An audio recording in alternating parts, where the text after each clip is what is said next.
Hey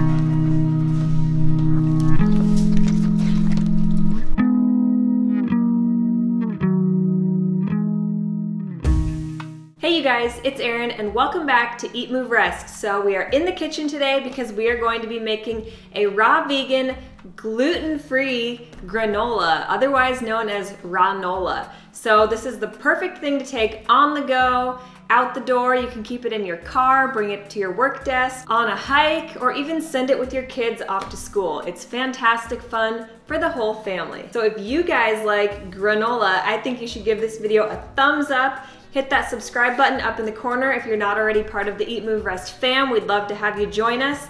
Leave some love in the comments below. Let us know what your favorite Rawnola ingredients are.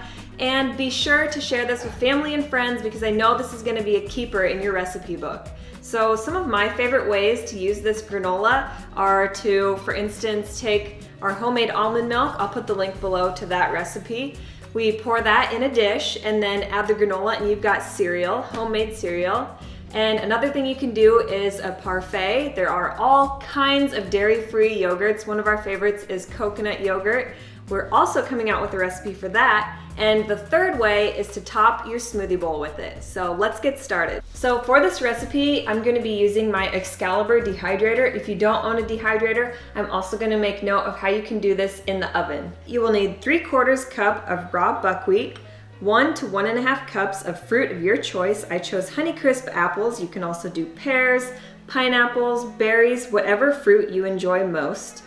1/4 cup of dried fruit, and you'll want to soak it for about 30 minutes beforehand. I did half and half of dried mulberries and dried goji berries. You'll need 1/4 cup of seeds of your choice. I divided those up as well. I did 1/8 cup of pumpkin seeds and 1/8 cup of hemp seeds.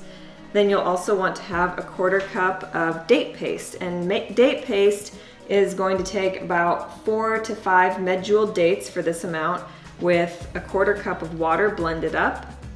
And then you'll need 2 tablespoons of lemon juice and a teaspoon of lemon zest.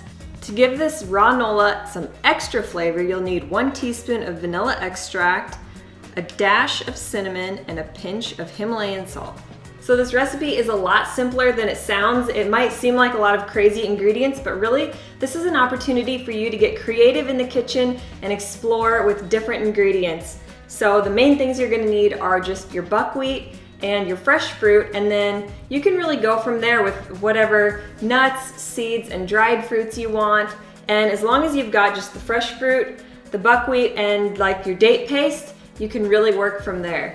Now's the fun part. Let's get messy. If you've got little ones, you better get yourself a volunteer because they're gonna have fun in the kitchen mixing this all together.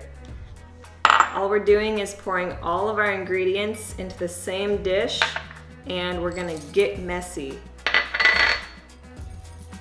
One of my favorite ingredients is the hemp seeds. They're just such a healthy source of fats, and they have such a nice texture.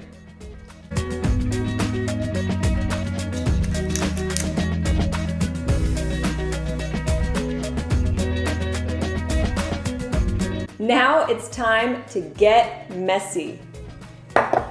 Initial observations upon mixing this is that it is incredibly aromatic, and when you pop it in your oven or your dehydrator, it's gonna make your whole house smell incredible. I actually sometimes like to sneak a few bites as is before I dehydrate it. The next step we're gonna do is place all of this either on our dehydrator sheet or our baking sheet. And if you're baking in the oven, you'll wanna set your oven to 300 degrees Fahrenheit. Bake it for about 20 minutes, but everybody's oven time and temp does vary a little bit based on whether it's gas or electric and all kinds of other variables. So you want to be the judge for yourself when your Rawnola or granola is done. These may look like rather large fruit chunks, but in the dehydrator or oven, trust me, they will shrink up a lot. Last step, we're gonna pop this into our dehydrator at about 115 degrees Fahrenheit, no warmer, and leave it in for about 18 hours to 24 hours, and you've got granola. And this should keep for a couple weeks, if not a little bit longer. You can also freeze it if you're not gonna eat it right away.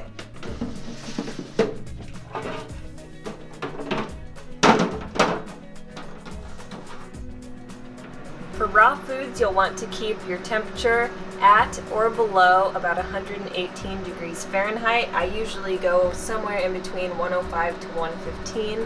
So here we've got our finished product. This is our raw vegan, gluten-free Rawnola. It is incredibly delicious. I love to eat it just plain by itself. So if you guys enjoyed this granola recipe and if you want to see more raw vegan or more gluten-free recipes, give this video a thumbs up, hit that subscribe button up in the corner, and make sure you've got that bell clicked to have notifications turned on. You'll get alerted when we put out new videos right here on the EatMoveRest channel. And leave me some love in the comments below. Let me know what you thought, maybe what variations you might choose to do on your Rawnola recipe. Until next time, eat, move, rest your best. Bye guys. Also doubles as a dog treat.